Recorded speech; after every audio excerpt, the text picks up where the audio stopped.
I would like to do is play a game where I give you a song title from Hamilton the musical. Oh, God. And you preach us a 1-minute sermon on that song title with a text. And how many of you would love to experience this? I thought you would. Okay. So the song that you came out to, My Shot. What's the text and what's the sermon? My shot. My shot is the young prophet who Elijah commissions to shoot the arrow.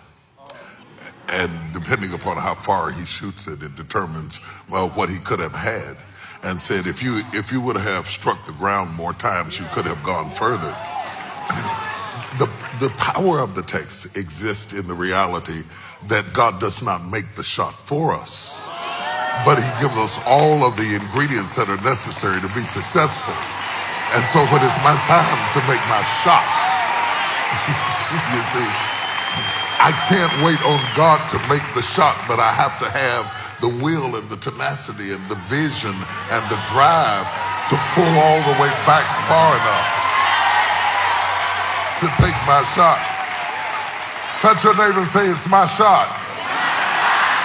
If I shouted for you when you had your shot, shout for me when I had my shot. If I was glad for you when you had your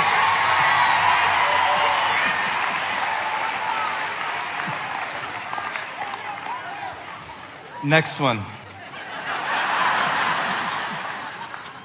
The room where it happens. Oh, gosh. Thomas coming into the upper room after Christ is risen from the dead. And he comes into the room having missed the initial inaugural moment that Christ reappears to his disciples. Now he comes to the room. The power of being in the room will determine the destiny of his ministry and his life. He comes to a room that he enters into the door, but Christ comes through the door. Spirit enough to come through the door and man enough to eat fish inside the door. He boggles the mind of the disciples, but that was not what convinced Thomas to believe. What caused Thomas to believe, because otherwise Thomas would have thought he was a ghost. He says, reach hither your hand and feel the nail prints in my hands and touch my side, and be not faithless, but believe. And all of a sudden, the doubting Thomas is converted only because he is in the room.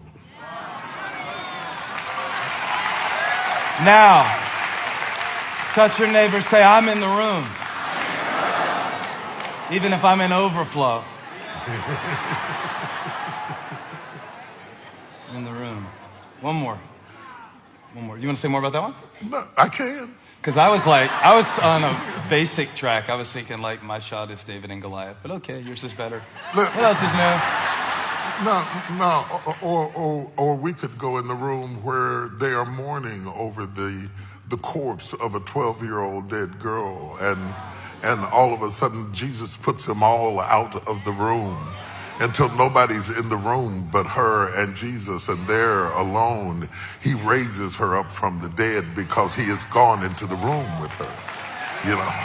And can you imagine what it would be like to be outside the door and certainly hear the sound of rustling feet and think to yourself, who is that moving? I hear the scampering of little feet. And I know it could not be this girl because I know she is dead. I touched her and she was cold. I touched her and she was stiff. I touched her and I knew for sure that she was absolutely dead. But I hear the sound of the scampering of a 12-year-old's feet because she was in the room with the right person. She got back up again. So my conclusion is, if everybody forsakes me and everybody leaves my room, as long as Jesus is in the room, I can still get back up again. So to all of you out there who are weeping over who walked out the room, who left you, who forsook you, who did not stand there with you, as long as you've got Jesus in the room, you can still get back up again. I want to be in the room.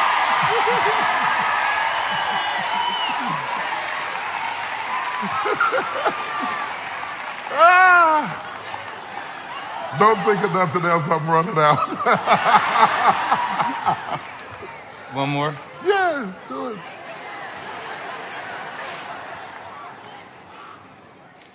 Who lives, who dies, who tells your story?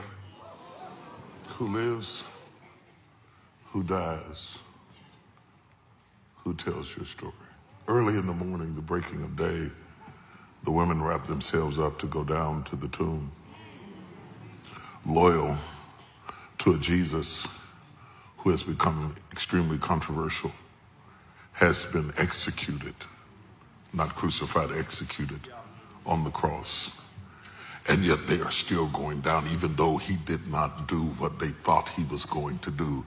These women rise up early and go down to the tomb. Only when they arrived at the tomb with the dew on the ground and the mist in the air and the fragrance of death still lurking in the inner chamber, the stone has been rolled away. And sitting on top of the stone on each side is an angel saying, he is not here. He has risen from the dead. And the question then becomes, since he is not here, who tells the story? This woman comes running back. It is totally inappropriate in a misogynic age that a woman would be the first one to carry the message. But there are some times and some seasons that you have to break the protocol of the day.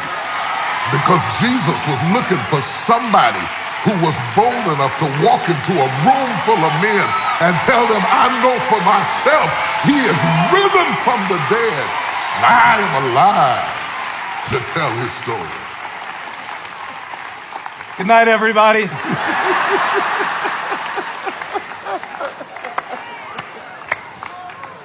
I thought that would be amazing. It was 100 times better than I ever imagined.